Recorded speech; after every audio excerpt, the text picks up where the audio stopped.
sobre as patologias da vesícula e das vias biliares, tá certo?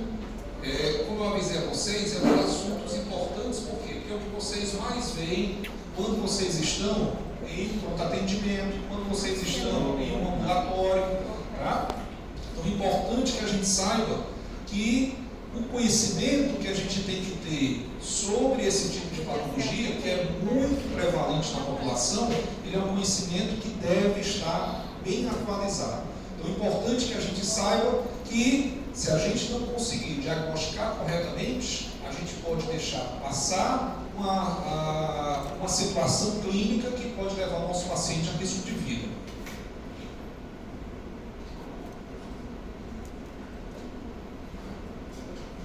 Então, o objetivo de hoje é a gente conhecer sobre o diagnóstico, o quadro clínico e o tratamento da colelitíase, o tratamento da colelitise sintomática, da colecistite aguda e da colecistite crônica. Eu sei que vocês já tiveram alguma introdução sobre isso quando vocês viram o gastro. Foi no S3? No S3, né? Pronto, então hoje a gente vai focar um pouquinho mais sobre tratamento. E aí a gente vai relembrar com vocês um pouquinho a anatomia e a fisiopatologia. Então, só para a gente lembrar, a anatomia, o que é que a gente tem aqui em relação às vias biliares? Então, o fígado, ele vai apresentar vários pequenos ductos que vão sair dos hepatócitos. Esses pequenos ductos canalíticos, eles vão se juntar, formando a via biliar intrahepática. Essa via biliar intrahepática, ela vai se unir, formando a via biliar direita e a via biliar esquerda, então o ducto hepático direito, o ducto hepático esquerdo, que eles vão se juntar e formar um ducto hepático comum. E aí o ducto hepático comum vai receber o ducto cístico da vesícula biliar, formando o ducto biliar comum ou o ducto colérico. Observem só que o ducto colérico ele tem duas funções. Ele tem uma função que é extrapancreática e ele tem uma função que é intrapancreática. Então isso é importante a gente saber que o colérico ele tem uma parte intrapancreática. E esse colérico intrapancreático, ele vai ainda dentro do pâncreas, vai se juntar com o ducto pancreático principal ou ducto de Virso e vai formar uma estrutura chamada ampola de Vater. E a ampola de Vater vai desembocar normalmente na segunda porção do duodeno e ele vai ter um esfíncter valvulador, que é o esfíncter de Oddi. Então o esfíncter de Oddi vai ser um esfíncter que vai valvular, tá certo? A ampola de Vater. Então a gente observa que naturalmente a vesícula biliar ela se situa numa situação anterior do abdômen, ela fica superior ao colo transverso, inferior ao segmento 5 do fígado, tá certo? E fica aqui lateral ao duodeno. Então observe que no abdômen a vesícula ela fica aqui bem acomodada entre uma série de órgãos, tá certo? Entre uma série de órgãos. Outra coisa importante que a gente deve relembrar é que a vesícula biliar ela vai desembocar num ducto que tem várias pequenas válvulas. Então, se eu fizesse aqui um corte coronal aqui na vesícula, a gente vê várias pequenas válvulas aqui no ducto cístico. Então, essas válvulas elas são importantes por quê? Porque uma vez que a bile é produzida lá em cima do fígado, ele consegue drenar para a via biliar principal. Quando essa bile chega aqui na via biliar principal, ela vai encontrar o esfíncter de Oddi fechado, e aí o que é que vai acontecer? Ela vai refluir. E aí essas válvulas que tem no ducto cístico permitem facilmente o refluxo da bile para dentro da vesícula para ser acumulado aqui na vesícula. Mas elas dificultam a saída desse líquido. Então elas só permitem a saída desse líquido quando a vesícula se contrai. E aí, como é que acontece para a vesícula se contrair, turma? Quem é que lembra aí da fisiologia? Tem o estímulo da alimentação, a gente vai comer e vai ser liberado um hormônio a nível do estômago. Como é o nome do hormônio? Colecistoquinina, colecistocinina. Então, a colecistoquinina vai ter duas funções basicamente na via biliar. A primeira função é contrair a vesícula e a segunda função é relaxar o esfíncter de Oddi. Então, só para a gente aqui relembrar como é a irrigação da vesícula biliar, a gente sabe que vai sair um tronco celíaco lá na artéria aorta. Esse tronco celíaco vai se dividir em 3 ramos. Como é o nome dos 3 ramos que vão se dividir do tronco celíaco, que vão se originar do tronco celíaco? Cadê os anatomistas? Artéria esplênica, Gástrica esquerda e hepática comum. Muito bem. A hepática comum, turma, ela vai lançar um ramo chamado artéria gastro-duodenal. Essa artéria gastro-duodenal vai irrigar a cabeça do pâncreas e a parte superior do duodeno. E a partir da gastro-duodenal, a artéria hepática comum se transforma em artéria hepática própria. E aí a artéria hepática própria, ela vai se dividir em dois ramos. Vai se dividir na artéria hepática esquerda e na artéria hepática direita. Então isso aí é o normal, tá certo? Claro que tem algumas variações anatômicas que a gente vai ver possivelmente na próxima semana. Da artéria hepática direita vai sair uma artéria que vai irrigar a vesícula biliar. Essa artéria é a artéria cística. Então a artéria cística, ela é normalmente ramo da artéria hepática direita, tá certo? Então aqui eu tenho a artéria hepática direita e eu tenho aqui a artéria cística. A artéria cística, ela sempre chega na vesícula, ela se divide em dois ramos. Vai se dividir na artéria cística anterior e vai vir aqui no ramo posterior, tá certo? Então normalmente ela tem um tronco único e dificilmente ela sai em dois ramos da artéria hepática direita. Então, se a gente pudesse fazer aqui uma angiografia da artéria, a gente veria aí a artéria cística, a gente veria a vesícula aqui toda irrigada, né? A vesícula aqui irrigada com os seus ramos colaterais.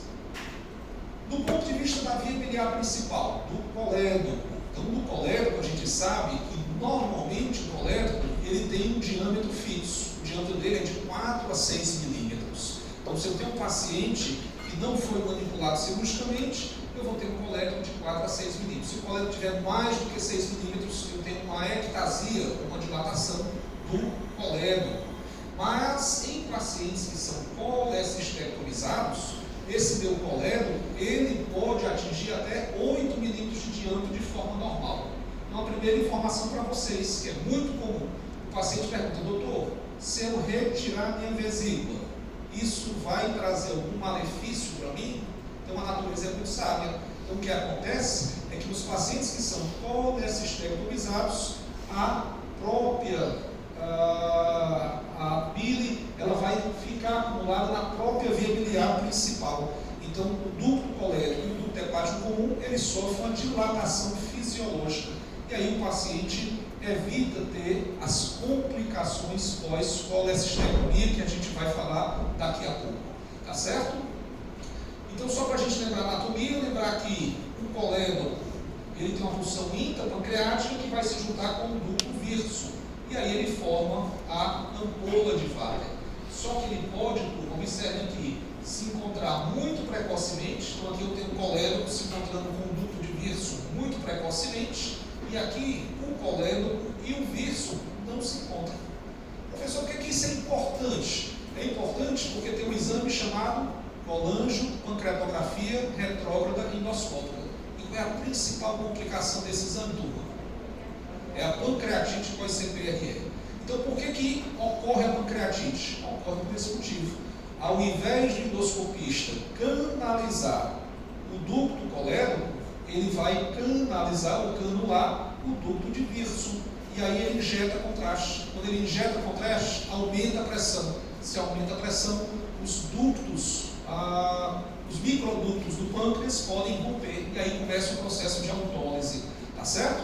Então imagine aqui, se eu tenho uma papila que tem duas saídas, tem um colédoco e tem um ducto de virso separadamente. Então se ele canular aqui o ducto de virso, aumentar a pressão, esse paciente vai ter pancreatite, tá bom?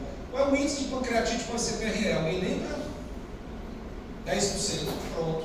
Então hoje, nos melhores serviços, pessoal, ocorre de 4 a 7%. Então se você for ler lá no sexto, está 4 a 7%, mais 10% é a média global. Mas eu lembro a vocês, por exemplo, que no ano passado teve um serviço no hospital escola aqui em Fortaleza, que quem fez CPRE em março, 100% dos pacientes que fizeram CPRE tiveram pancreatite aguda. Então não pensar que é um exame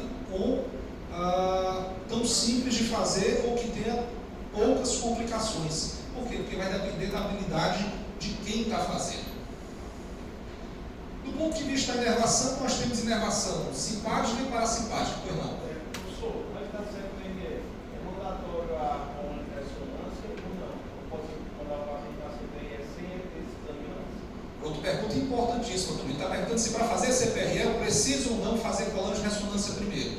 Então a gente vai já discutir aqui que cada vez mais a CPRE ela está sendo destinada para fins terapêuticos e não fins de pesquisa, fins de diagnóstico. Então a gente utiliza sim a colagem de ressonância para diagnóstico e a gente deixa a CPRE só para terapêutica. Então cada vez mais a gente está fazendo colagem de ressonância devido à facilidade e à popularização desse exame. Ok? A gente vai já falar um pouquinho sobre colagem de ressonância. Então, da inervação, turma, eu tenho inervação simpática e parasimpática. Então, é importante que a inervação, se tiver qualquer tipo de problema, eu posso ter uma discinesia da vesícula biliar, isso é um mau funcionamento da vesícula biliar, tá certo? E esse mau funcionamento vai tornar a vesícula parética. E a gente daqui a pouco vai entender por que a vesícula parética é um problema. Vou já adiantar, quando eu tenho uma vesícula parética, eu vou ter uma bile litogênica, uma bile que forma mais facilmente o cálculo. Então, para a inervação simpática, eu tenho os ramos nervosos oriundos do plexo hepático. Esse plexo hepático é o plexo do tronco celíaco. Então, perto do tronco celíaco, eu tenho o plexo celíaco. Esse plexo celíaco vai emitir os ramos simpáticos para a vesícula biliar. E o parasimpático, eu tenho os ramos que vêm do nervo frênico direito e do nervo vago. Então, se eu tiver, por exemplo, qualquer cirurgia que aborde a pequena curvatura gástrica, eu posso lesar o ramo do frênico direito que vai para a vesícula. Aí eu posso ter o quê? Uma vesícula parética. Vocês já ouviram falar que quem faz cirurgia bariátrica aumenta a chance de ter litíase biliar? Pronto, esse é um dos motivos. Tá bom? Porque eu tenho uma lesão nervosa, principalmente dos feixes parasimpáticos, que torna a vesícula parética. Muito bem. Então a gente já viu a irrigação, já viu a inervação e aqui a gente fala um pouquinho da fisiologia. Então a fisiologia da via biliar, turma, é uma fisiologia onde eu tenho ductos de baixa pressão. Então quando eu tenho ductos de baixa pressão, eu vou ter um baixo fluxo hidráulico e esse baixo fluxo hidráulico me proporciona a chance de ter precipitações, ainda por cima, porque dentro desse baixo fluxo hidráulico eu vou ter substâncias que são insolúveis em água. Então, se eu tenho uma substância insolúvel que tem um baixo fluxo, a chance dela precipitar é uma chance maior, tá certo? Por isso que o sistema biliar ele é vulnerável à formação de precipitações e à formação, consequentemente, de concreções.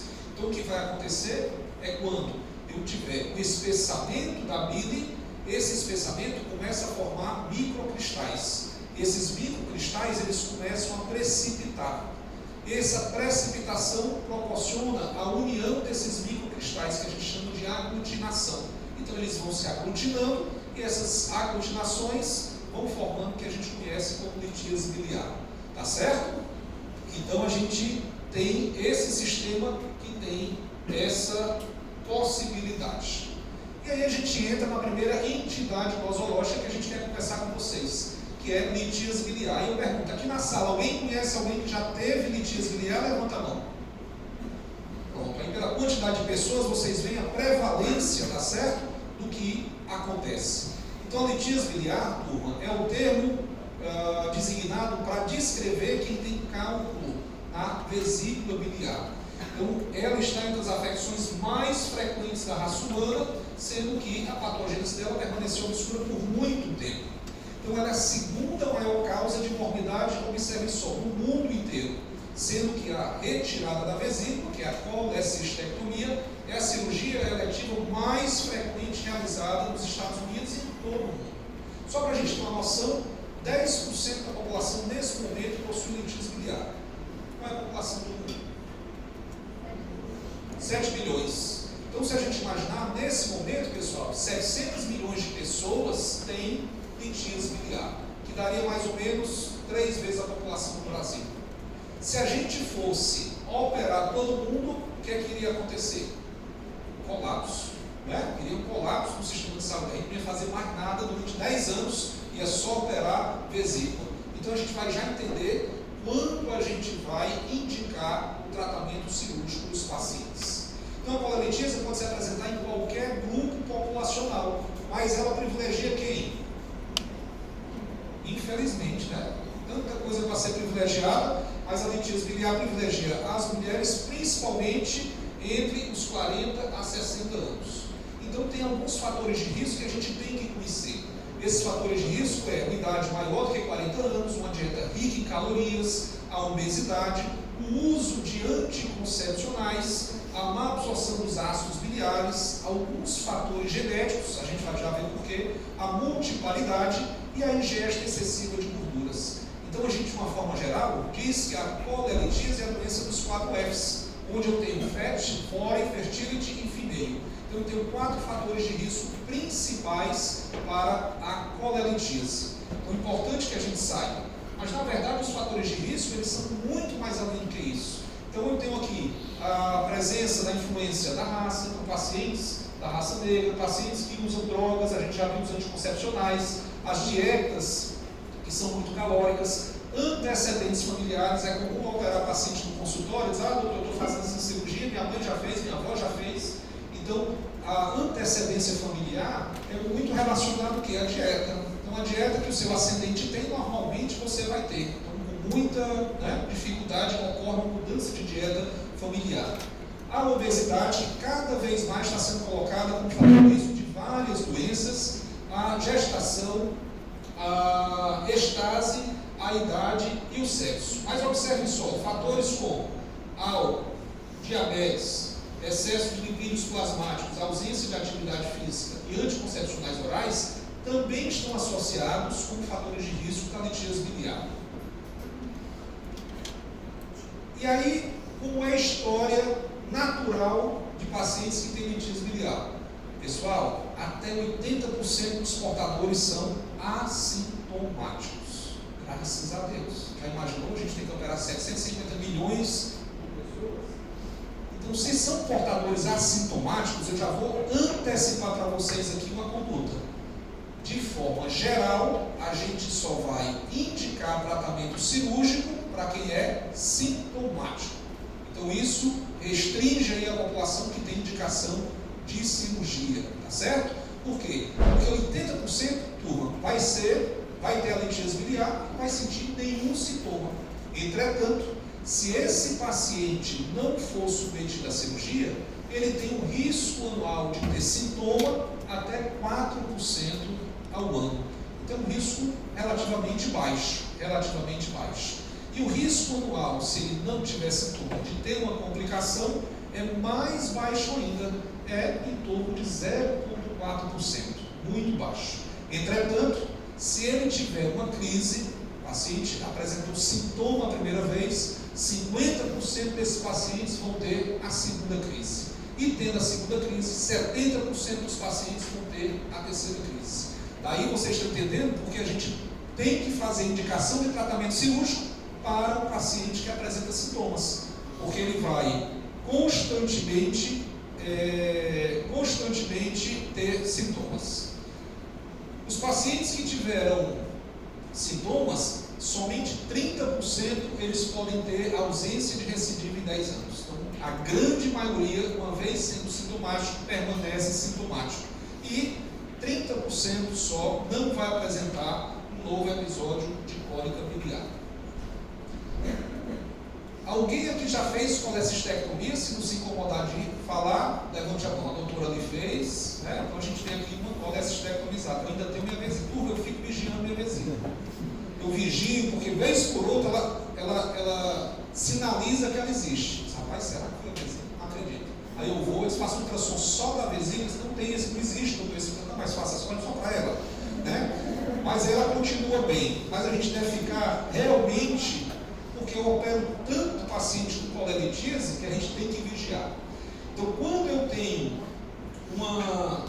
sintomas, eu vou começar a ter uma colelitíase sintomática. Então, eu vou apresentar cólica biliar. E eu posso evoluir com complicações, como a colecistite aguda, como a coledocolitíase e a colangite aguda, que pode ser oriunda da litíase biliar. Então, como é que funciona a cólica biliar? Uma cólica biliar, pessoal, aquele paciente que vai relatar para vocês na anamnese que assim que ele faz uma refeição mais copiosa ou com excesso de gordura, ele sente um desconforto na região epigástrica ou do hipocôndrio direito, ou as duas, que pode irradiar para o flanco, o dorso e até irradiar para o ombro ipsilateral. Então o paciente diz, quando eu como, eu sinto aqui um desconforto nessa região epigástrica, um desconforto no hipocôndrio direito, às vezes irradia para o dorso, às vezes irradia inclusive para o ombro. Apesar do nome ser cólica biliar, pessoal, essa dor é uma dor impontada. Então, é uma dor impontada que ela se localiza. Ela consegue, o paciente consegue dizer onde está exatamente essa dor. E, normalmente, essa dor, ela tem uma duração inferior a 6 horas. E isso é importantíssimo para a gente fazer o diagnóstico diferencial do que a gente está tratando. Então, essa dor pode acompanhar o paciente com náuseas, com vômitos, tá certo? Mas nunca vai acompanhar o paciente com febre. Então, o paciente que tem cólica biliar não vai ter febre. No exame físico, você vai fazer a palpação do abdômen e na palpação do abdômen o paciente vai ter dor do hipocôndrio direito, a palpação superficial e ou profunda. Então, quando você palpar, o paciente vai sentir dor. Entretanto, o sinal de Murphy vai ser ausente. Quem é que lembra que faz o sinal de Murphy?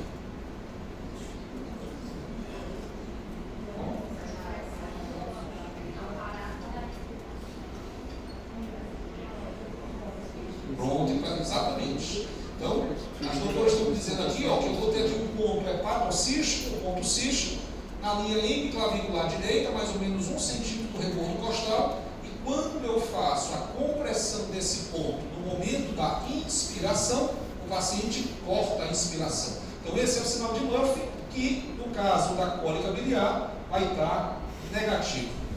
Mas a dica mais importante que eu queria passar para vocês, se tem uma suspeita de cólica biliar, vocês estão no pronto atendimento, vocês podem fazer uma prova terapêutica. Então vocês vão dar para esse paciente um analgésico ou um antiespasmódico.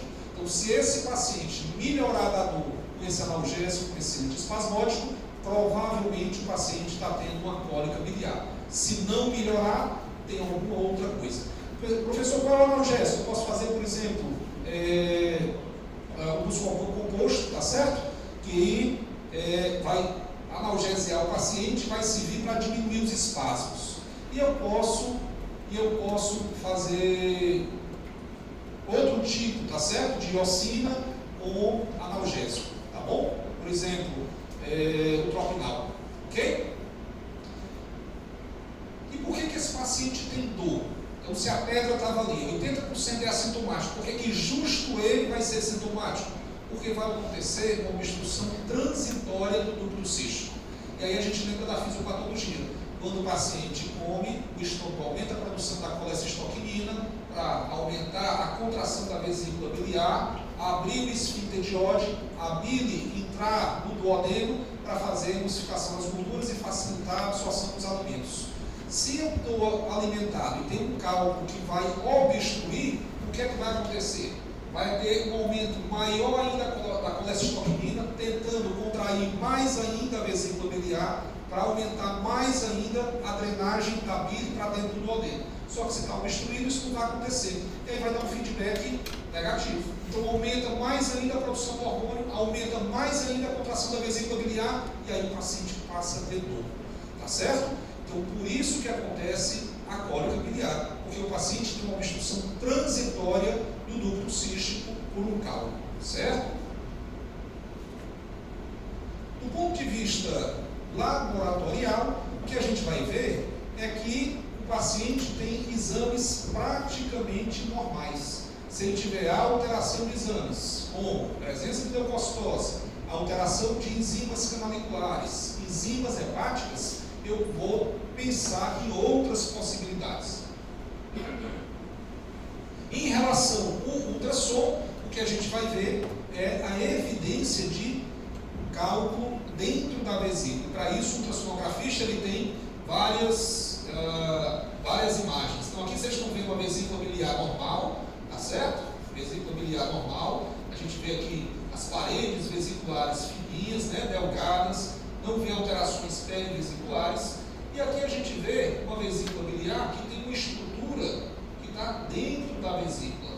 Então, uma estrutura hipoecogênica dentro da vesícula. E o mais importante, essa estrutura, turma, está causando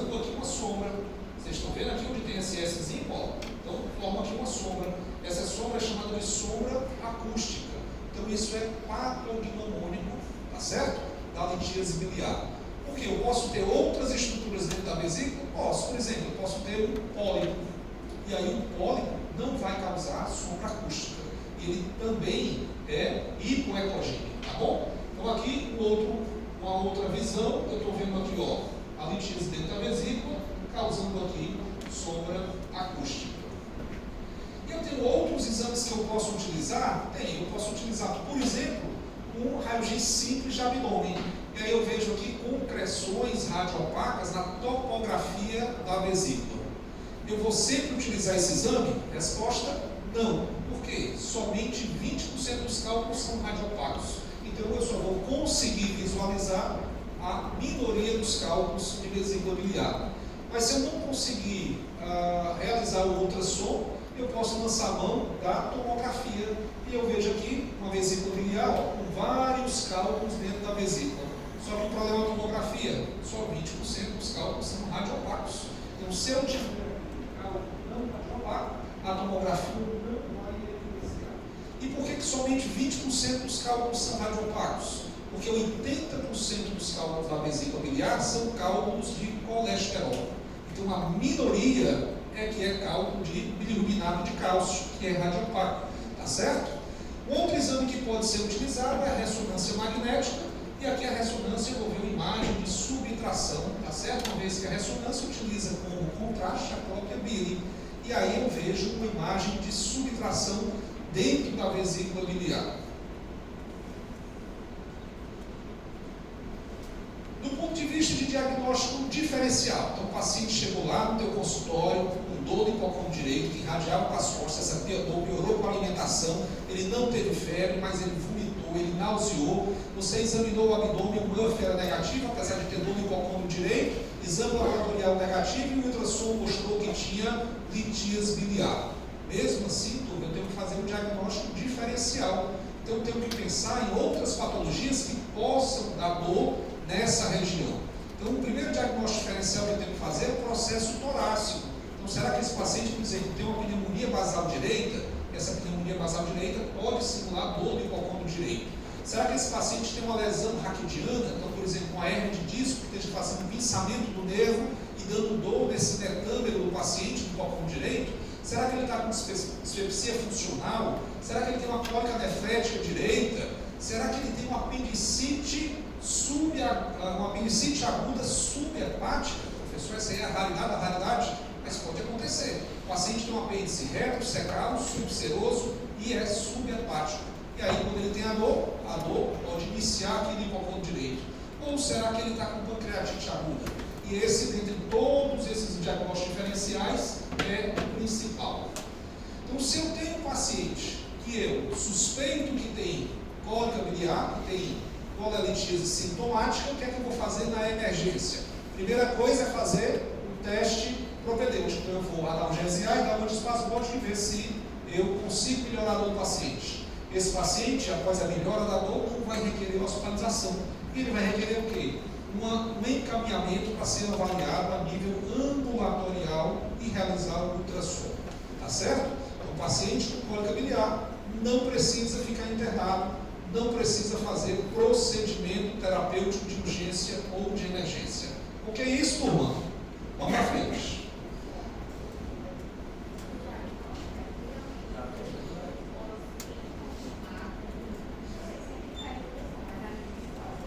O diagnóstico é clínico e ultrassonográfico. Tá certo? Porque a gente vai já ver que nós podemos ter uma doença chamada colecistite alentiásica. E aí, para a gente poder fazer esse diagnóstico diferencial, eu vou precisar sempre do ultrassom. Ok? Então, turma, quando é que eu vou indicar uma cirurgia para o paciente? Então, se eu já tirei ele da emergência, se eu já tirei ele da crise, eu vou encaminhá-lo para o ambulatório, e aí no ambulatório vai ser solicitado todos os exames pré-operatórios para a gente poder fazer a indicação cirúrgica, a preparação cirúrgica desse paciente. Então, de forma geral, todo paciente que tiver colelitíase sintomática terá indicação de cirurgia. Mas lembra que eu falei que tem algumas exceções? Então, as exceções, pessoal, são essas que estão aqui na tela e eu queria que vocês lembrassem bem delas, por um motivo. Isso é muito cobrado em questão de prova, principalmente em prova de residência. Então, mesmo se o paciente for assintomático, eu vou operar esse paciente em cinco momentos, ou 5 possibilidades. Primeiro, se o paciente for um paciente jovem e tiver microcálculo. Microcálculo, pessoal, é aquele inferior a 4 milímetros. Então, se o paciente tiver um cálculo inferior a 4 milímetros, ele mesmo assintomático tem indicação de cirurgia. E por que isso? Vocês lembram qual é o diâmetro do colédoco? De 4 a 6 milímetros, correto. Então, se eu tiver um cálculo inferior a 4, vai aumentar a chance dele migrar. E se ele migrar, a gente pode ter uma complicação, como uma pancreatite aguda biliar, uma colangite aguda, tá certo? Da mesma forma, no outro extremo, eu vou operar o paciente assintomático que tem cálculos grandes. Então, dependendo da literatura, se o cálculo for maior do que 2,5 ou 3 centímetros, esse paciente, mesmo assintomático, ele tem que ser operado. E qual é o motivo que justifica essa indicação cirúrgica? É que os cálculos grandes, eles aumentam o risco em até 20 vezes do paciente ter um tumor de vesícula biliar. O paciente ter um carcinoma de vesícula biliar. Então é importante que a gente saiba que se o paciente tiver um cálculo grande, ele deve ser operado mesmo se for assintomático. Turma, só para dizer para vocês, eu já operei vários pacientes com câncer de vesícula. Todos que eu operei da minha casuística pessoal, todos tinham litíase. Eu nunca operei um paciente com câncer de vesícula que não tivesse litíase. Entre 2,5 e 3 centímetros. Se for olhar pelos seios, tinha 3 centímetros, pelos quartos é 2,5. Então, sabendo que é maior do que 2,5, vai ter indicação de fazer colecistectomia. Uma indicação mais recente, turma, é se o paciente tiver litíase biliar e tiver pólipo na vesícula biliar. Então, se tiver a coabitação de litíase e pólipo, esse paciente também precisa ser submetido a procedimento cirúrgico, mesmo sendo assintomático. E qual é o motivo? O mesmo motivo dos pacientes que têm cálculos grandes. Então, ele aumenta o risco de ter um câncer de vesícula. Outra indicação, pessoal, é se o paciente tiver uma dificuldade de acesso à assistência médica. Então, vocês imaginem, por exemplo, um astronauta que tem litíase biliar, mesmo assintomático, se ele for para uma missão, ele tem que ser colecistectomizado. Professor, um astronauta aí é um caso, tem 1 milhão. Mas eu vou dizer um outro caso. Uma vez eu operei um paciente, turma, que ele era um paciente alemão, que ele era de uma ONG, tá certo? E ele vivia fazendo um trabalho na Amazônia, uma tribo que ficava 4 dias de balsa com a cidade, ficava 2 dias de ônibus de Manaus. E aí a gente operou ele assintomático, porque ele viu que se ele tivesse uma crise lá no local do trabalho dele, ele demoraria muito para chegar à assistência. Então, isso é permitido como indicação cirúrgica. E a última situação é a vontade do paciente. Então, tem paciente que fica preocupado em ter litíase biliar, que fica preocupado em ter uma crise. Mesmo que você explique que a chance de ter uma crise é uma chance pequena, o paciente ele fica incomodado do ponto de vista psicológico e solicita para fazer um procedimento. Então, isso é entendível como indicação cirúrgica também. Ok?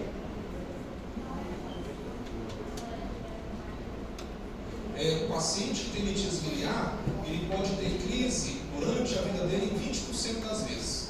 Mas aí, se ele tiver a primeira crise, ele pode ter a segunda crise em 50%, a terceira crise em 70%. Então, aumenta a probabilidade uma vez ele ter a primeira crise. Ok?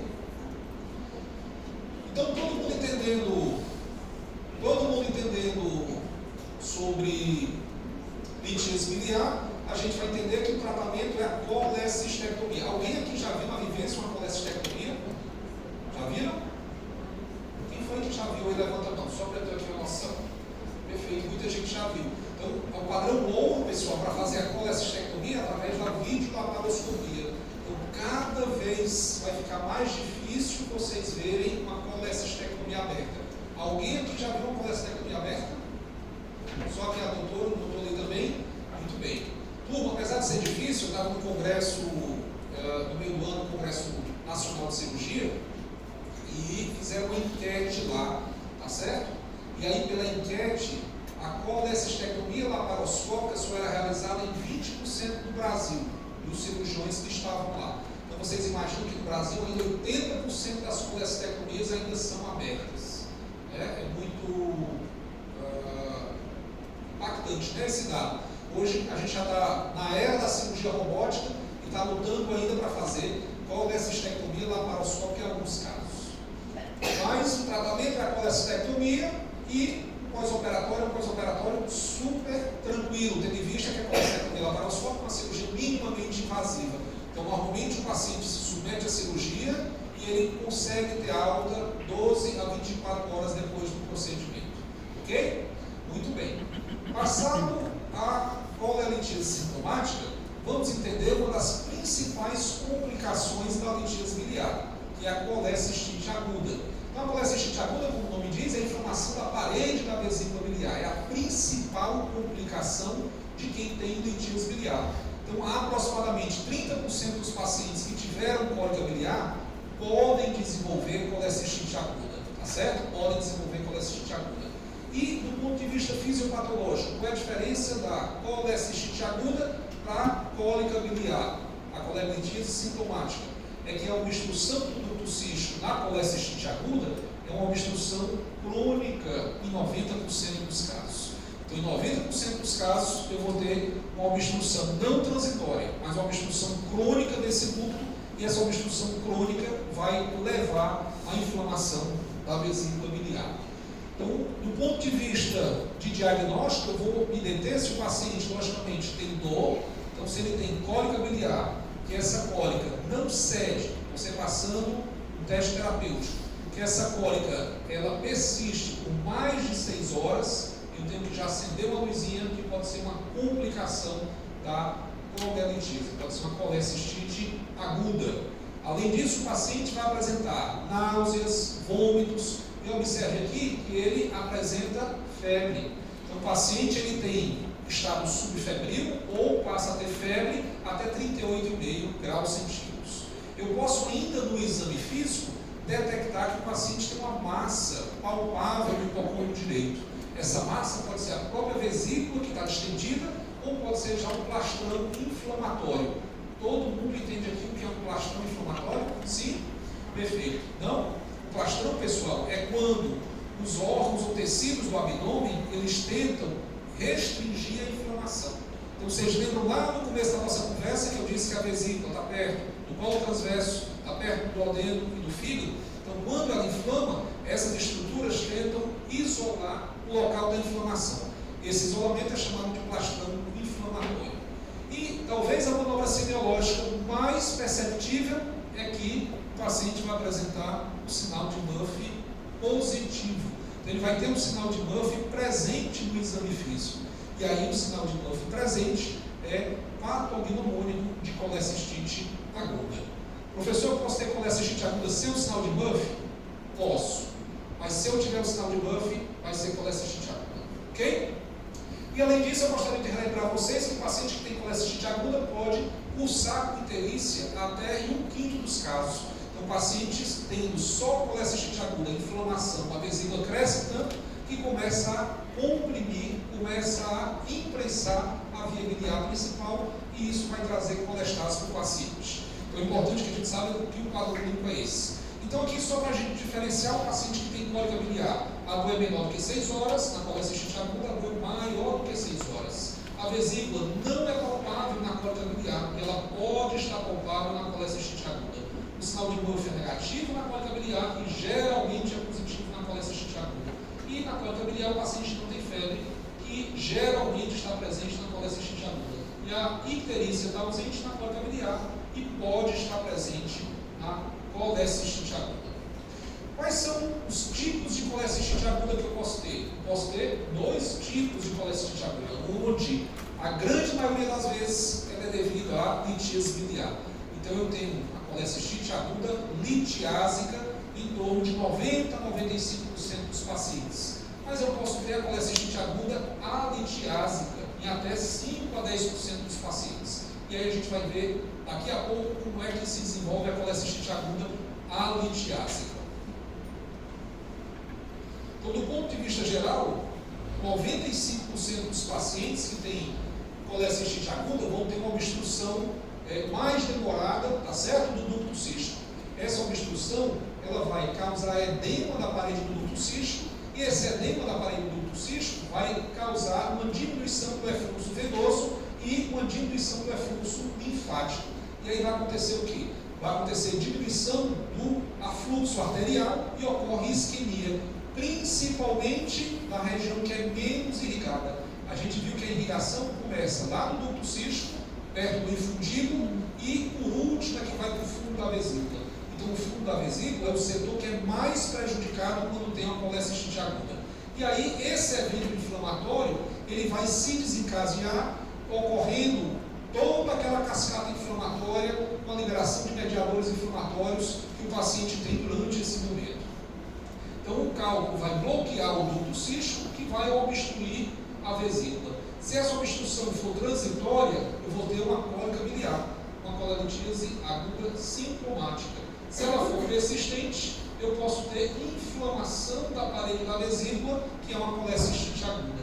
E se ela for mais persistente ainda, eu posso ter bactibilia, invasão da bile por bactérias no trato digestório, e aí eu tenho infecção da bilis causando um empiema vesicular, causando um abscesso dentro da vesícula biliar.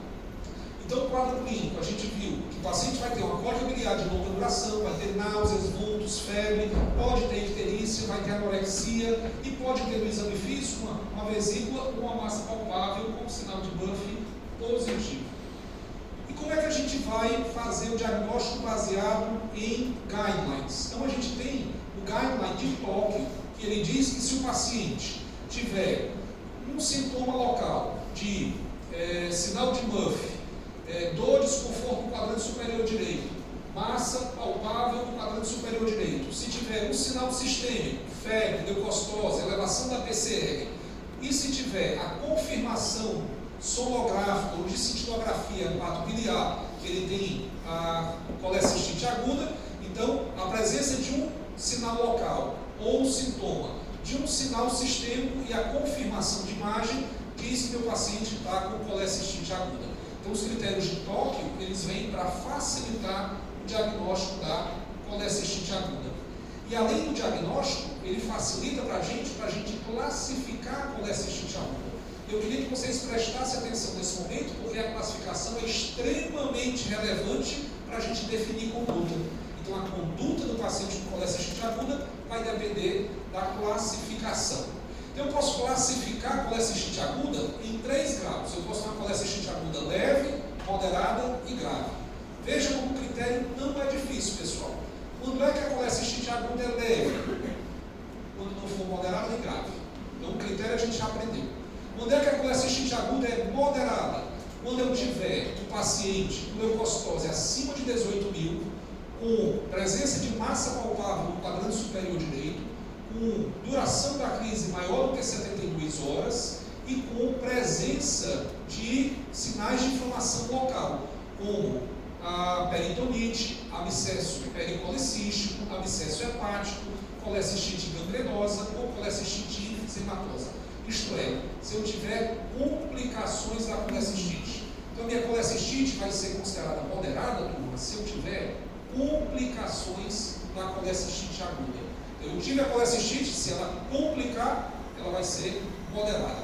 Então, esse critério é fácil para a gente aprender também. E olha o terceiro critério, como é fácil. Quando é que a colecistite aguda vai ser grave ou severa? Quando ela acontecer em um paciente de forma moderada que tenha alguma comorbidade descompensada. Então, o paciente vai ter, por exemplo, uma disfunção cardiovascular, o paciente vai ter uma disfunção neurológica, uma disfunção respiratória, uma disfunção renal, hepática ou hematológica. Então, a colecistite aguda leve, quando não for moderada nem grave. Colecistite aguda moderada, quando tiver leucostose acima de 18.000 ou alguma complicação da colecistite. E colecistite aguda severa ou grave, quando eu tiver uma disfunção sistêmica. Quando eu tiver um paciente com colecistite aguda com disfunção sistêmica. Pronto, já aprenderam. Vamos tirar, se tivesse feito a prova da SUS dia 2, já tinha acertado a questão. Foi isso aqui que caiu. Diga lá. Moderado basta 1. Se tiver acima de 18.000, já é moderado. Ok? O valor que vai aprender é só 18 mil.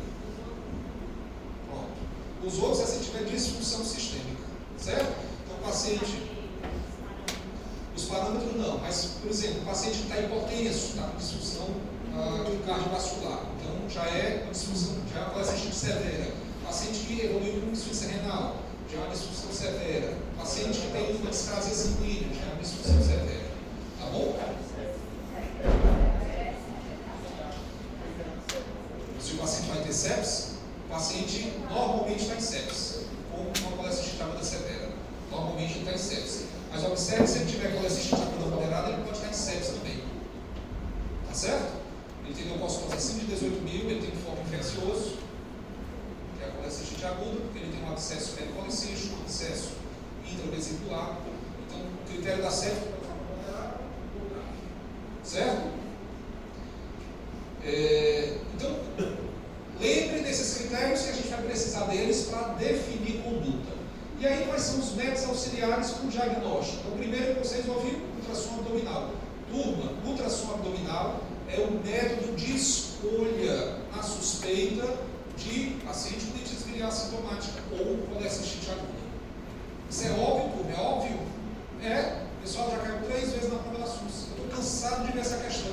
Estou cansado de ver. Tem lá, paciente chega a um quadro clínico de cólica biliar sintomática. Qual o primeiro exame a ser solicitado? Qual é a resposta? Muito fraquinho, mas eu entendi de vocês. Pessoal, lá nas opções tem ressonância, tomografia, cintilografia. Por que o pessoal não marca ultrassom? Eu fico se perguntando por quê. Pessoal, essa questão que eu falei para vocês, já caiu 3 vezes na prova da SUS. Tá certo? Mas o que é que acontece? A tendência da gente é querer pedir o quê? Um exame de mais alta tecnologia. E a gente tem que lembrar pela sensibilidade e pela especificidade. Então, o ultrassom é o exame mais sensível e mais específico para a gente ver colecistite aguda. Então, aqui a gente vê uma vesícula biliar que tem líquido aqui, ó, perivesicular, tem ó, o espessamento da parede. Aqui nesse outro exame, a gente vê ó, edema na parede vesicular com espessura aumentada da parede da vesícula, tá certo? Então tudo isso é importante. E no ultrassom, o ultrassonografista, ele pode fazer a avaliação do MUF ultrassonográfico. Então do mesmo jeito que a gente faz o sinal de MUF no exame físico, ele com a sonda no ultrassom pressiona o ponto hepatocístico no momento da inspiração. Se ele cortar a inspiração, ele vai dizer que o paciente tem um sinal de MUF ultrassonográfico positivo. Outro exame que a gente pode fazer é o colecistômetro moral. O colecistômetro moral ele tem uma especificidade, uma sensibilidade elevada também, 90%, tá certo? Entretanto, ele necessita que o ducto cístico esteja pérvio. Se o ducto cístico não estiver pérvio, que acontece em 25% dos casos, ele pode dar um falso negativo. Então, ele é necessário que o exame esteja com a perviedade do ducto cístico, porque ele tem o risco de um falso negativo. Então, o que a gente vê é que o paciente tem um contraste que vai ser excretado aqui pela vesícula e a gente vê os cálculos formando a imagem de subtração. E o outro exame é a cintilografia, que é um exame que também tem uma sensibilidade e especificidade muito boa, de 95%. Entretanto, ele também precisa ter uma perviedade do ducto cístico. Então, ele vai demonstrar que o contraste radioativo ele vai ser excretado pela vesícula biliar 30 a 60 minutos depois de ser administrado. Então, o importante é que a gente saiba. Entretanto, para fazer a cintilografia, eu preciso do paciente onde? No centro de medicina que tenha avaliação de exames com radioatividade. Então, isso não é muito comum de se encontrar nos hospitais. Então, o acesso é um acesso mais difícil. Então, por isso que o ultrassom ele se torna o principal exame. E o tratamento? Como é que eu vou tratar o paciente com colecistite aguda? Então, a gente vai resgatar vocês agora para lembrarem da classificação. A gente classifica como turma? Colecistite aguda, leve, moderada e severa ou grave. Então, eu vou dar uma colecistite aguda, leve, tratamento cirúrgico, operar nas primeiras 48 a 72 horas. Então, esse é o tratamento cirúrgico para paciente com colecistite aguda leve. Professor, eu posso operar até uma semana? Pode. Se for um cirurgião operando digestivo, ele consegue operar até uma semana, tá bom? Então, pacientes que têm colecistite aguda leve, tratamento de urgência, colecistectomia de urgência. Paciente com colecistite aguda moderada, tratamento nas primeiras 48 a 72 horas, podendo operar até a primeira semana.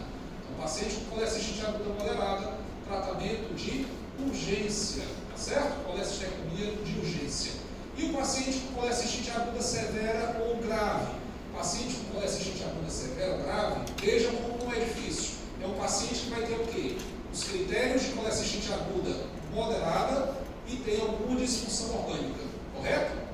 Esse paciente, pessoal, tem um risco cirúrgico maior ou menor? Maior. Como ele tem um risco cirúrgico maior, eu vou internar esse paciente, fazer um tratamento clínico inicial para esfriar o processo inflamatório e programar a colecistectomia desse paciente 4 a 6 semanas. Então, qual é o objetivo disso? Eu tirar o paciente da inflamação barra infecção e compensar organicamente esse paciente. Então, observe que não é difícil a gente lembrar essa conduta, porque eu vou lembrar que o paciente que tem uma disfunção orgânica vai ter um risco cirúrgico maior. Então, tratamento do paciente que tem colecistite aguda severa, tratamento em 2 tempos. Clínico inicial, fazendo antibiótico terapia e programar colecistectomia letiva 4 a 6 semanas. Ok? Todo mundo aí deixou registrado no HD a informação? Perfeito. Então, é importante que a gente saiba disso. Quando eu interno um paciente com colecistite aguda severa ou grave, pessoal, esse paciente, logicamente, ele não está conseguindo se alimentar pela dor abdominal, pela náusea, pelo vômito. Então, eu vou deixar inicialmente o paciente em jejum, vou fazer hidratação venosa, fazer reposição hidroeletrolítica. Se ele está vomitando, ele pode ter o quê? Qual distúrbio hidroeletrolítico? Pode ter acidose, pode ter hipocalemia, né? Hipocloremia. Eu tenho que repor, potassicloro. Eu vou iniciar antibiótico desse paciente. Qual antibiótico que vocês sugerem fazendo um paciente que tem colecistite aguda? Ó. Ceftriaxona, muito bem. Então, para decidir um antibiótico, eu tenho que saber qual é a flora bacteriana que pode causar infecção. Então, a flora bacteriana vai ser de responsabilidade da Klebsiella, da Escherichia coli, e eu posso ter uma associação com anaeróbio, tá bom? E um pequeno percentual da responsabilidade pode ser o enterococo. Então, eu tenho que cobrir gram-negativo e anaeróbio, tá certo? E tem alguma cobertura para enterococo. Eu posso fazer uma ceftriaxona com anaerobicida, como metronidazol. Eu posso fazer a pipetazo, a piperacimina, tazobactam, tá bom? Eu posso fazer como esquema antibiótico para esse meu paciente. Professor, eu uso ciprofloxacino e flagyl, ciprofloxacino e metronidazol.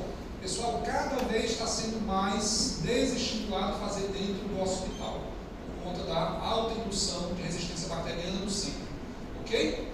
Então, depois que a gente fizer isso, a gente vai esfriar o processo inflamatório. Com 7 a 10 dias o paciente vai de alta para a casinha dele e volta para retomar a avaliação pré-operatória para fazer a cirurgia por 4 a 6 semanas. Ok? Entretanto, pois não. Mas, no caso do abscesso, você vê na cirurgia o abscesso? Se tiver um abscesso ao redor, Sim. aí eu vou avaliar. Se o abscesso tiver mais do que 4 centímetros, eu posso fazer uma drenagem percutânea. Se for menor do que 4 centímetros, só a antibiótico terapia vai resolver. Ok? Esse é o guideline atual. Mas, entretanto, pessoal, se eu estou fazendo uma tentativa de tratamento clínico, pode acontecer o quê? Que esse meu paciente não melhore. O que não é do lado?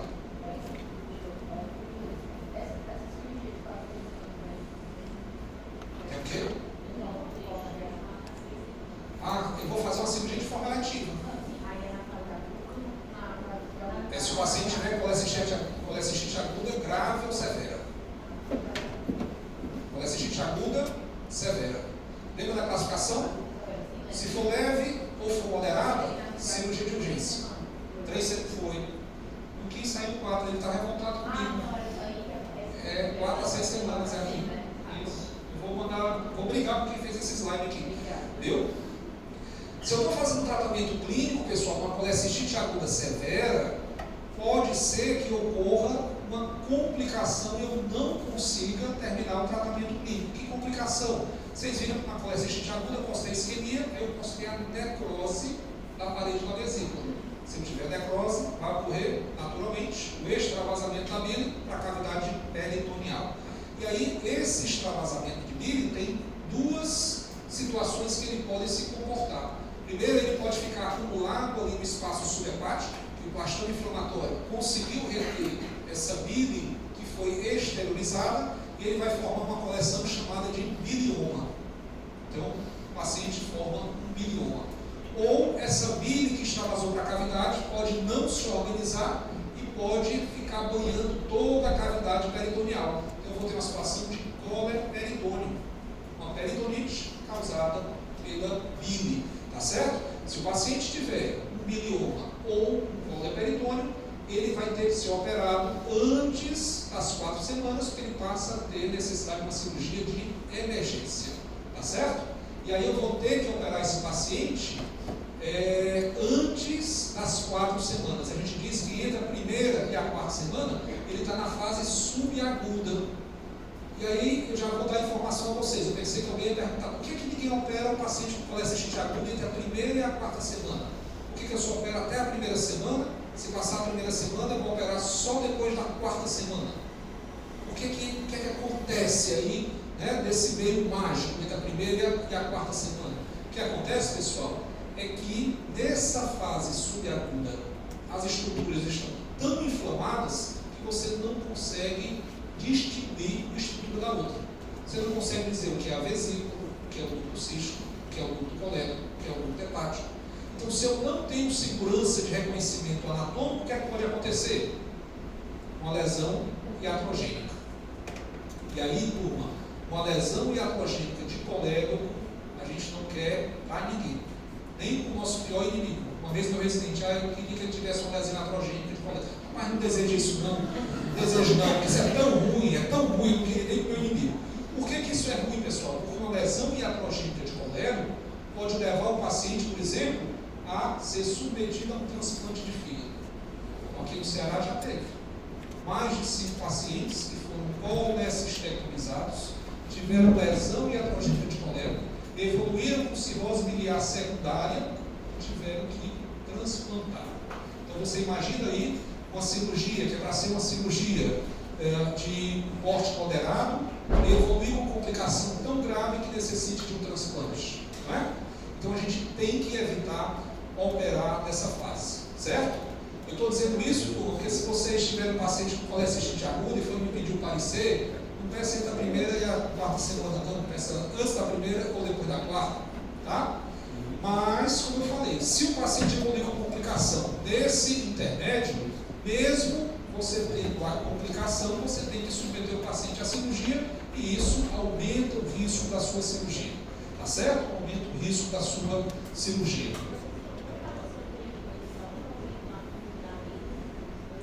Pronto, quando a bile se acumula e forma uma coleção, é chamado de bilioma. Quando ela fica banhando o peritônio, é chamada de coleperitônio. Tá certo? Aí o paciente vai ter uma peritonite. Aí você tem que operar o paciente, lavar todo o peritônio, aí tem que retirar a vesícula mesmo nessa dificuldade. Tá?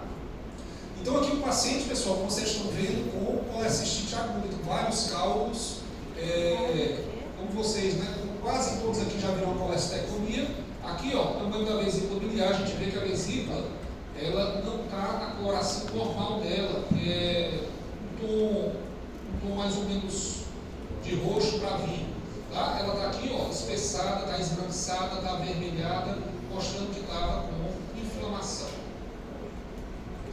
Então, como eu falei, se o paciente estiver na fase subaguda, paciente com colecistite aguda severa, iniciou o tratamento clínico, está na fase subaguda e evoluiu, piora da condição clínica, evoluiu com presença de peritonite, evoluiu com formação de massa inflamatória do hipocôndrio, passou a ter gás na luz da parede vesicular e dos ductos biliares e sintoma de obstrução intestinal, esse paciente vai ter que ser operado na fase subaguda, tá certo? Pessoal, alguém sabe aqui o que é íleo biliar? resultado eu trago informação nova. Então já vou fazer com que vocês saibam. O hilo biliar, pessoal, é uma complicação da colecistite aguda quando o paciente inflama a vesícula. Vocês viram que anatomicamente ela está próxima de quem? Do colo transverso e principalmente do duodeno. E aí quando o paciente inflama a vesícula, ele inflama tanto que a vesícula pode isquemiar e necrosar.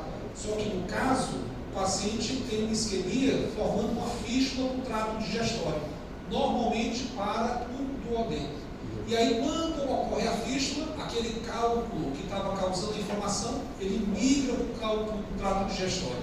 E aí esse cálculo que migra, ele vai impactar em algum local do trato digestório, normalmente a válvula iliocecal, e vai causar, observem só, um quadro de obstrução intestinal aguda. Então o paciente que estava com colecistite aguda, como é a história clássica, o paciente que está com colecistite aguda, com muita dor, no dia seguinte, resolveu a dor, está sem dor, o abdômen não está mais distendido, o abdômen está flácido. No dia seguinte, com 48 horas do início da dor, o paciente está distendido, com parada de eliminação de flatos e fezes. Então o hilo biliar é a obstrução intestinal devido a uma fístula colecístico duodenal, normalmente, que teve a migração de um cálculo. Ok? Gostaram? Pessoal, bonito de dar o diagnóstico, pessoal. O hilo biliar, quando você vê, bonito de dar o diagnóstico, o hilo biliar. Vamos saber que pode ser uma complicação, né? Eu trago aqui de novo a complicação, o hilo biliar, que vocês já sabem qual é, a perfuração que pode causar o bilioma ou o colo peritônio, a gangrena da vesícula, que pode evoluir com complicações, ou a formação de abscesso, que é o empiema, E em relação à população idosa, que cada vez mais está aumentando no nosso meio, pessoal, é uma condição cada vez mais séria. Por quê? Porque o paciente idoso, além de ter um menor status cirúrgico, ele tem mais comorbidades. Então, o paciente idoso pode ser hipertenso, diabético, coronariopata, pode ter uma doença pulmonar obstrutiva crônica, entre outros fatores. Então, a cirurgia por si só é uma cirurgia com maior risco cirúrgico. Então, normalmente, a colecistite aguda ela se apresenta de forma mais complicada em até 15% dos idosos. A cultura da bile, normalmente, ela é positiva e a gente tem que avaliar se vai fazer uma cirurgia programada ou de urgência, dependendo da classificação da colecistite aguda do paciente idoso. Uma das complicações da colecistite é a colecistite enfisematosa. Então aqui a gente vai ter a presença de uma infecção de micro-organismos formadores de gás, onde o principal deles, turma, é o clostrídio. Então o clostrídio ele vai causar uma infecção mais grave no paciente. Então normalmente a gente vê o gás dentro da luz vesicular e a mortalidade desses pacientes é uma mortalidade alta, que chega até 20%. Então no ultrassom o que a gente observa é que ele vai ter um sinal típico que é gás dentro da vesícula. Aqui a gente está vendo a vesícula, normalmente a gente vê aqui hipoecogênico, né? Vê aqui bem escurinho. Só que aqui tem várias pequenas bolhas que são hiperecogênicas. Então isso aqui é conhecido como sinal de champanhe.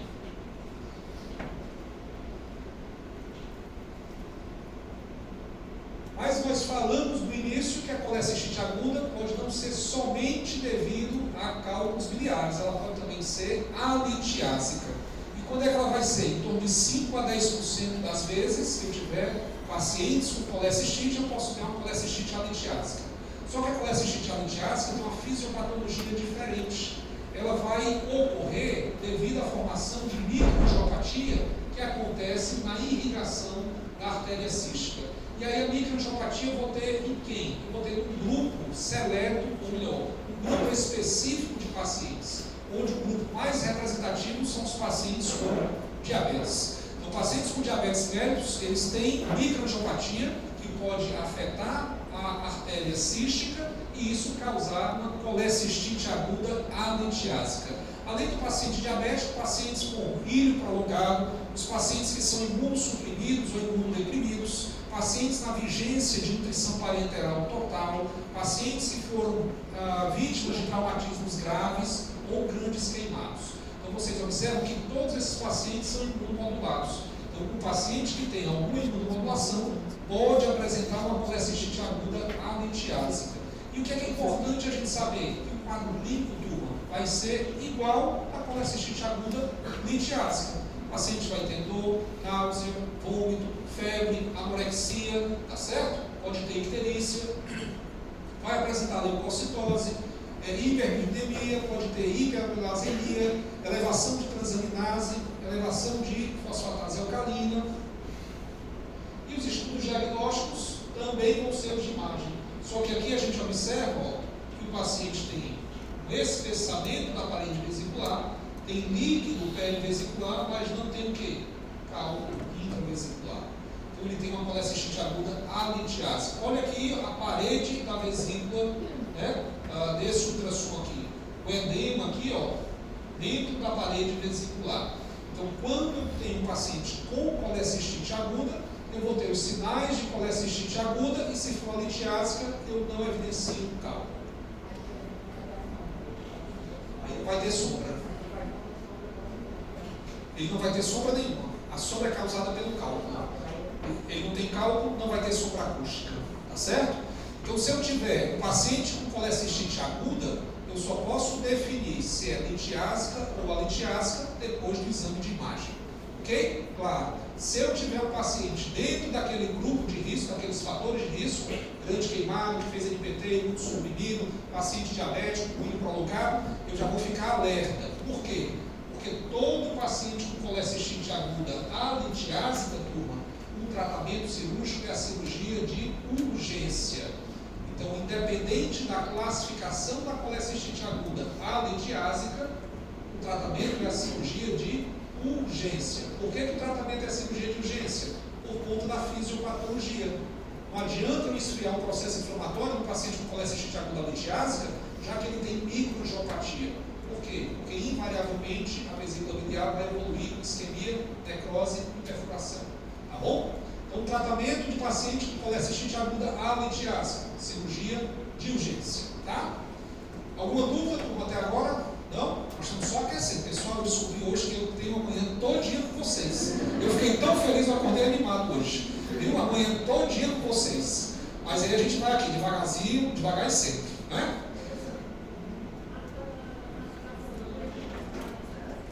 A classificação entra. A conduta que não muda.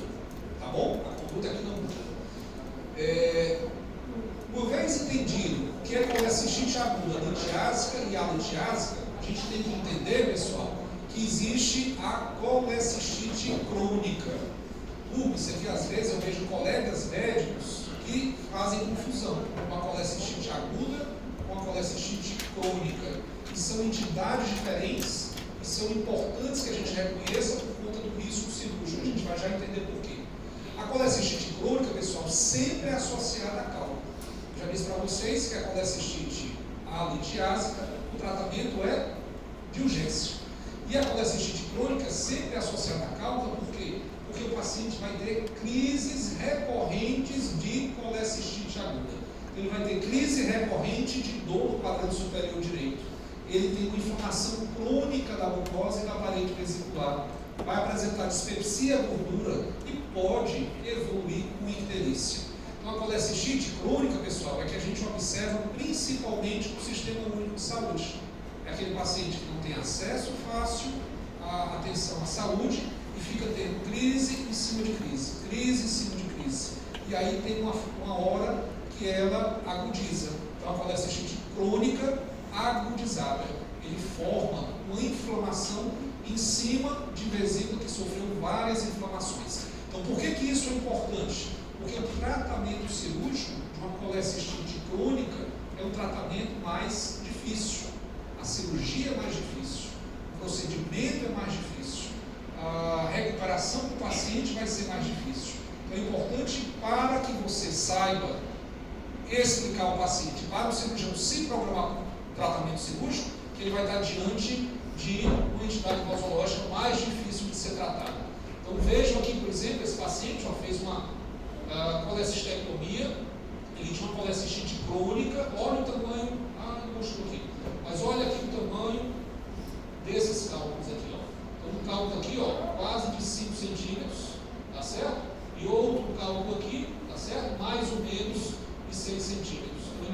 algo aí de praticamente 11 centímetros dentro da vesícula biliar.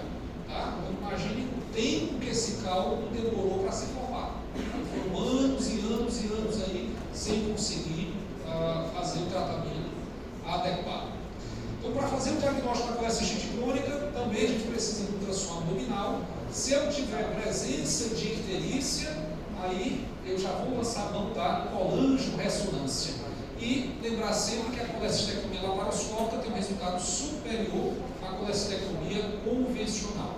Hoje, turma, só tem uma indicação de eleição para fazer colecistectomia convencional. Convencional é aberta, tá? A gente faz uma incisão grande abaixo da costela, que é quando o paciente tem câncer de vesícula.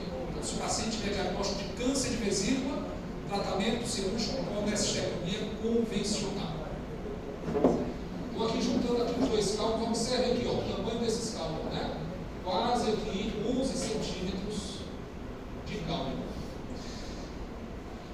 Alguém já ouviu falar na síndrome de Mirize? Já? Então viram lá no S3? Bom, então Mirize, pessoal, é um cirurgião, adivinhe só, argentino, Hernando, certo? Hernando, né? Sim, não tenho nada contra os argentinos não, até gostei dele, depois do último jogo que teve de Fortaleza, eu até gostei um pouquinho, né, do jogo lá, mas Mirize, ele detectou que uma parcela dos pacientes que tem colecistite aguda, eles podem evoluir com a perfuração da vesícula para a via biliar principal. Essa perfuração pode iniciar com a compressão e pode evoluir com a formação de uma fístula ou destruição da via biliar principal. Então, a síndrome de Mirize é uma obstrução do ducto hepático comum por um cálculo que está impactado na parte final da vesícula, que pode ser a bolsa de Hartmann ou o infundido, e causar uma reação inflamatória secundária. O paciente que tem síndrome de Mirize, ele vai ter dor, febre e necessariamente vai ter icterícia. Então ele tem leucocitose, aumento das enzimas fenoliculares fosfatase e gama-GT e aumento das enzimas hepáticas, ALT e AST. E o diagnóstico é feito em ecografia e ou colangio-ressonância. Então, importante a gente saber que a gente tem que classificar a síndrome de Mirize para saber como é que vai ser feito o tratamento. Eu posso classificar a síndrome de Mirize em 4 tipos. Ela pode ser o tipo 1, quando houver somente a compressão extrínseca da via biliar principal. Ela pode ser a tipo 2, quando tiver uma formação de uma fístula menor do que 2/3 do diâmetro da via biliar principal. Ela pode ser do tipo 3, quando tiver uma fístula biliar maior do que 2/3 da luz da via biliar principal. Ela pode ser do tipo 4, quando tiver uma destruição da via biliar principal. Por que é importante a classificação? Porque a classificação também aqui, ela vai ditar a conduta. Então, quando eu tenho uma síndrome de Mirize do tipo 1, que só tem uma compressão extrínseca da via biliar principal, qual o tratamento que vocês acham que deve ser feito? Vocês concordam que se eu retirar somente a vesícula, a via biliar vai deixar de ser comprimida? Perfeito. Então, o tratamento da síndrome de Mirize tipo 1 é a colecistectomia. Se eu tiver uma síndrome de Mirize do tipo 2, que eu tenho a presença de uma fístula, ou do tipo 3, que eu tenho a presença de uma fístula, eu não posso só fazer a colecistectomia. Eu vou ter que fazer algo a mais. Então, síndrome de Mirize do tipo 2, além da colecistectomia, eu vou ter que fazer uma reafia do colédoco, uma coledocografia. Então, eu tenho que fazer a sutura do colédoco. Se eu tiver uma síndrome de Mirize do tipo 3, além da colecistectomia, eu vou fazer uma derivação biliodigestiva. Uma derivação biliodigestiva, pessoal, eu vou levar uma alça do intestino para drenar diretamente a bile do intestino. Então, vou mostrar aqui para vocês. Aqui a gente tem o fígado,